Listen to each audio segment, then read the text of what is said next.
con ciertas comodidades, no tenían aspiraciones. Aun cuando Dios les estaba dando la libertad, tierras, la oportunidad de ser una nación libre, de no tener que estar sujetos a nadie, sino todo lo contrario. ¿Por qué? Porque cuando salieron de Egipto, Dios les dio algunas ordenanzas. Es más, ¿saben qué? Dios les dijo, a partir de aquí, de este día, van a empezar otra vez ustedes del principio a contar como el primer mes de esta nueva vida. O sea, era todo nuevo. Era un nuevo conteo, era una nueva vida, era una nueva libertad, era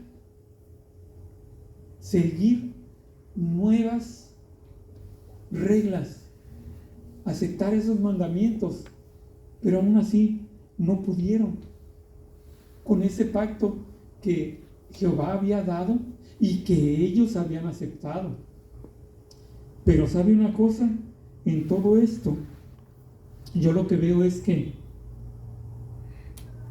la misericordia de Dios es infinita, porque pudiendo haber castigado al pueblo, fue todavía más allá. ¿Por qué?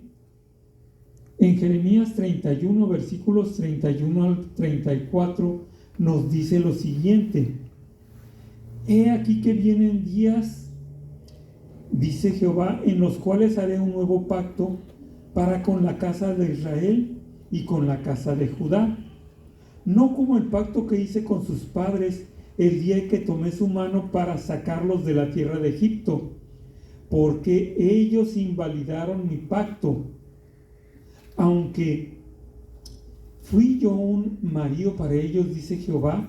Pero este es el pacto que haré con la casa de Israel después de aquellos días, dice Jehová. Daré mi ley en su mente y la escribiré en su corazón. Y yo seré para ellos por Dios, y ellos me serán por pueblo. Y no enseñará más ninguno a su prójimo, ni ninguno a su hermano, diciendo: conoce a Jehová, porque todos me reconocerán, desde el más pequeño de ellos hasta el más grande, dice Jehová. Porque perdonaré la maldad de ellos y no me acordaré más de su pecado. Fíjense, en el pacto anterior había que hacer sacrificios para el perdón de pecados. Pero como nuestro Señor vio que no, que su pueblo no era capaz ni siquiera de hacer lo que Él pedía, dijo: voy a tener que ir más allá, pero por amor a ese pueblo. Pero ¿sabe qué? Ese amor fue todavía más allá, porque nos alcanzó a nosotros, porque nosotros no teníamos esa oportunidad. Pero la misericordia de Dios fue más allá de su pueblo, porque nos alcanzó, porque ahora todos nosotros somos objeto de su misericordia y objeto de ese nuevo pacto, porque gracias a ello también tenemos oportunidad de salvación y de vida eterna. ¿Y sabe qué? Él con esto también nos dice: ya no necesitas hacer esos sacrificios. Yo voy a sacrificar a mi Hijo para el perdón de todos los pecados. No hay pecado tan grande que yo no pueda perdonarte. Lo único que te pido es que te arrepientas, voltees tu rostro a mí y busques mi perdón y misericordia. ¿Por qué? Porque Él nos ama y no le importa por lo que pasemos. Él lo único que le importa es que haya arrepentimiento en nuestro corazón, un arrepentimiento verdadero, sincero. ¿Por qué? Porque si no fuera así, ¿qué caso tendría hacer un nuevo pacto? Humanamente podemos decir: no, pues si ya hice un pacto con tales personas y no lo cumplieron, pues qué caso tiene volver a hacer otro si no lo van a cumplir. Pero Dios no es así. Él dijo, ok, no tienen la capacidad para cumplirlo, voy a hacerlo de tal manera que sí puedan cumplirlo. Y nos los puso más fácil. Si hay pecado en su vida, arrepiéntanse. Ya no te pido que hagas sacrificios, que mates animales, que hagas derramamiento de sangre. No, ya no. Nada más arrepiéntete. Ten temor de cumplir con lo que se te ha dado, es decir, de profesar ese amor de Dios. Porque con el amor de Dios habitando en cada uno de nosotros, no hay necesidad de pecar. Es fácil cumplir con los mandamientos que nos dijo nuestro Señor Jesús. Se resumen en dos. Amarás al Señor tu Dios por sobre todas las cosas y a tu prójimo como a ti mismo. Si cumples esas dos, no tienes problema en cumplir con lo demás. Porque algo sí dejó claro: yo no vengo a abrogar la ley, yo vengo a confirmarla, pero les enseño que hay una manera todavía más fácil de cumplirla. Ajá. Y fíjense ahora, con eso nosotros vemos en el pasaje que acabamos de leer que Dios veía, primero que nada, que algo faltaba en el antiguo pacto.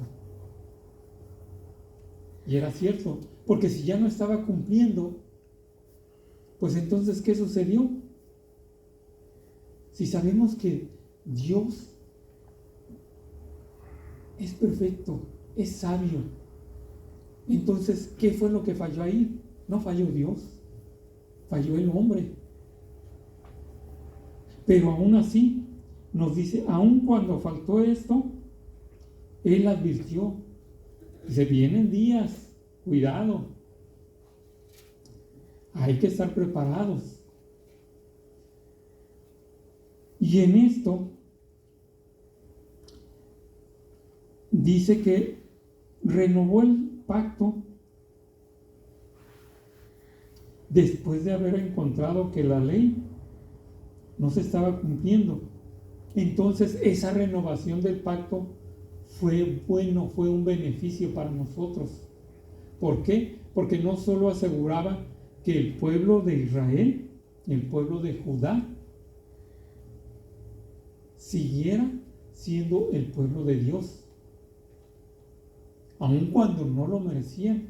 ¿Por qué? Porque habían fallado al pacto, no seguían los mandamientos, ya hacían las cosas nada más por que vean que sí cumplo con la ley, no porque haya arrepentimiento en mi corazón, simplemente por legalistas. Yo cumplo con la ley, a mí no me pueden reprochar nada. ¿Y qué pasó con el amor a Dios? ¿Qué pasó con el temor que debemos de tener al hacer lo malo delante de Dios? Porque recordamos que en un principio, ¿qué pasaba con el sumo sacerdote? Debía de estar bien preparado, de haberse santificado, y aún así no era suficiente porque se había pecado en el pueblo. Él no podía estar ante la presencia de Jehová porque iba a ser muerto. ¿Y qué pasó? ¿En qué momento dejó de haber ese temor? ¿En qué momento empezaron a presentar ofrendas indignas al Señor? Y no había temor. Ya no había ese sentimiento siquiera de culpabilidad o remordimiento, porque si lo hubiera habido, pues por lo menos se cumpliría de acuerdo a lo que decía la ley, con la ofrenda, con el holocausto o con el sacrificio que demandaba la ley para el perdón de ese pecado o de esos pecados. Y sin embargo, ya no había. ¿Acaso no nos dice en la Biblia que ya las sinagogas parecían más mercados? ¿Por qué? Porque ya sabían que los días que se iban a presentar esas ofrendas, había por donde quiera gente que andaba vendiendo animalitos o lo que sea para ofrendar, y no eran producto de su casa, de lo que ellos hacían, sino que